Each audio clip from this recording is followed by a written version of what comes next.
या रसूल अल्लाह मैं यमन से आया हूँ, अब जितनी जिंदगी बची है मदीने में गुजारूंगा, अब मैं वापस यमन जाना नहीं चाहता। ये नौजवानों बहुत अहम पैगाम दे रहा हूँ।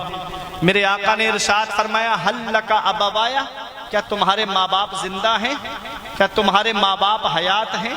सहाबी ने अर्ज किया हाँ या रसूल अल्लाह माँ बाप तो जिंदा हैं। नबी ने इरशाद फरमाया क्या इजाजत लेके आए हो, क्या उनसे पूछ करके आए हो? अर्ज किया हाँ या रसूल अल्लाह पूछ के भी आया हूँ। मेरे नबी ने इरशाद फरमाया क्या तुमने ये बताया कि अब उनका बेटा वापस नहीं आएगा? अर्ज किया हाँ या रसूल अल्लाह मैंने ये भी बताया है कि अब उनका बेटा वापस नहीं आएगा।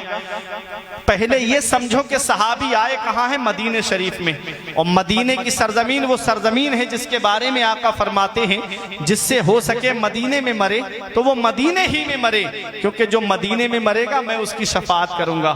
आला हजरत फरमाते हैं तैबा में मर के ठंडे चले जाओ आंखें बंद, सीधी सड़क ये शहरे शफाअत नगर की है। उस मदीने में सहाबी आए हैं जिसके बारे में अल्लामा हसन फरमाते न हो आराम जिस बीमार को सारे जमाने से उठा ले जाए थोड़ी खाक उनके आस्ताने से। उस मदीने में सहाबी आए हैं जिसके बारे में मुफ्ती आजम ने फरमाया पयाम लेके जो आई सबा मदीने से, मरीजे इश्क की लाई दवा मदीने से, तमाम शाहो गदा पल रहे हैं जिस दर से, मिली जहान को रोजी सदा मदीने से। उस मदीने में सहाबी आए हैं जिसके बारे में ताजुश शरिया ने फरमाया मदीना ऐसा गुलशन है जो हर गुलशन की जीनत है, बहारे बागे जन्नत भी मदीना की बदौलत है, मदीना छोड़कर जन्नत में कोई जा नहीं सकता, मदीने से मोहब्बत है तो जन्नत की जमानत है। उस मदीने में सहाबी आए हैं कि तजल्लियों की अजब है फिजा मदीने में, निगाहे शौक की है इंतहा मदीने में, गमे हयात ना खौफे कजा मदीने में, बराहे रास्त है राह खुदा मदीने में। उस मदीने में सहाबी आके अर्ज करते या रसूल अल्लाह अब मैं वापस जाना नहीं चाहता।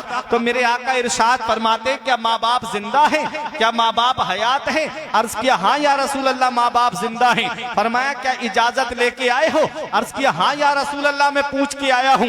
नबी इरशाद फरमाते हैं जब तुमने अपने माँ बाप से इजाजत ली तो उनको ये बता के आए हो कि अब उनका बेटा वापस नहीं आएगा? तो सहाबी अर्ज करते हैं हाँ या रसूल अल्लाह मैं अपने माँ बाप को ये बता के आया हूँ कि अब मैं जा रहा हूँ, जितनी जिंदगी बची है मदीने में गुजारूंगा, अब आपका बेटा वापस नहीं आएगा। नबी इरशाद फरमाते हैं जब तुमने ये कहा कि अब उनका बेटा वापस नहीं आएगा तो उनकी हालत कैसी थी? वो हंस रहे थे कि रो रहे थे? सहाबी की आंखों में आंसू आ गए। अर्ज करते हैं या रसूल अल्लाह जब मैंने ये कहा कि अब उनका बेटा वापस नहीं आएगा तो मेरे माँ बाप गले लग के फूट फूट करके रो रहे थे, माँ बाप आंसू बहा करके रो रहे थे। नबी को जलाल आ गया, आका उठ के खड़े हो गए।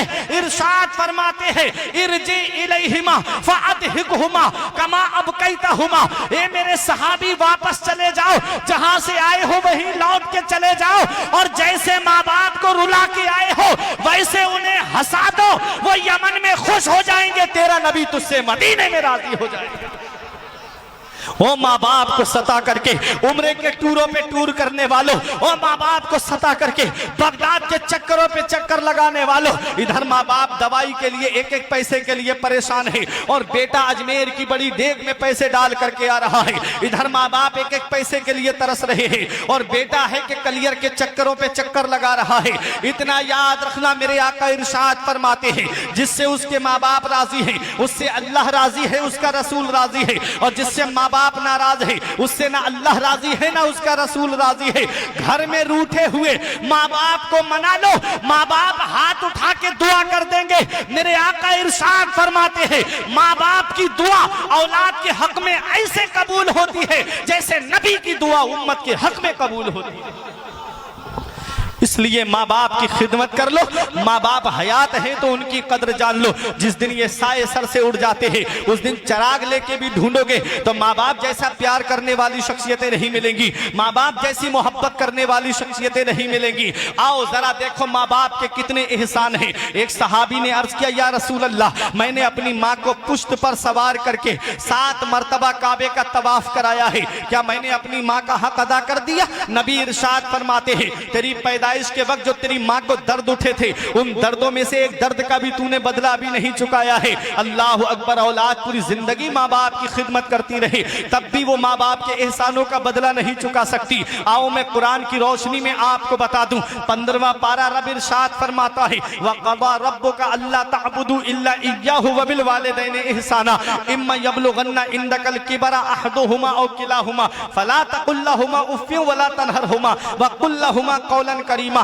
वख़्फ़िद लहुमा ज़नाह ज़ुल्ल मिनर रहमा वक़ुल रब्बिरहमहुमा कमा रब्बयानी सगीरा। 15वां पारा रब इरशाद फरमाता है, हुक्म दिया तेरे रब ने कि अपने रब के सिवा किसी की बंदगी ना करो और अपने माँ बाप के साथ भलाई करो, अपने माँ बाप के साथ हुस्ने सुलूक करो। कब माँ बाप के साथ हुस्ने सुलूक करना है? कुरान कहता है, इम्मा यबलुगन्ना इंदकल किबरा अहदुहुमा औ किलाहुमा, जब वो दोनों बुढ़ापे को पहुंच जाएं या उनमें का कोई एक बुढ़ापे को पहुंच जाए, फला तकुल लहुमा उफ, तो उन्हें उफ भी मत कहना।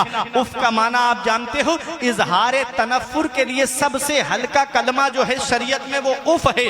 कुरान ने उस पे भी रोक लगा दी कि अपने माँ बाप के लिए उफ भी मत कहना। अल्लामा फखरुद्दीन राजी अलैहिर्रहमा तफसीर कबीर में उफ का माना बयान करते हुए फरमाते हैं कि माँ बाप में से किसी के फोड़ा निकल आए और उससे मवाद बहने लगे, उससे पीप बहने लगे और औलाद को जुबान से साफ करना पड़े, जुबान से चाट करके साफ करना पड़े, उस वक्त जो उफ की कराहियत आती है अंदर से, शरीयत ने उस पे भी रोक लगा दी। कुरान ने उस पे भी रोक लगा दी कि ये उफ की भी आवाज नहीं आनी चाहिए। अल्लाह अकबर। माँ बाप जब बुढ़ापे को पहुंच जाएं तो उनसे उफ भी नहीं कहना है।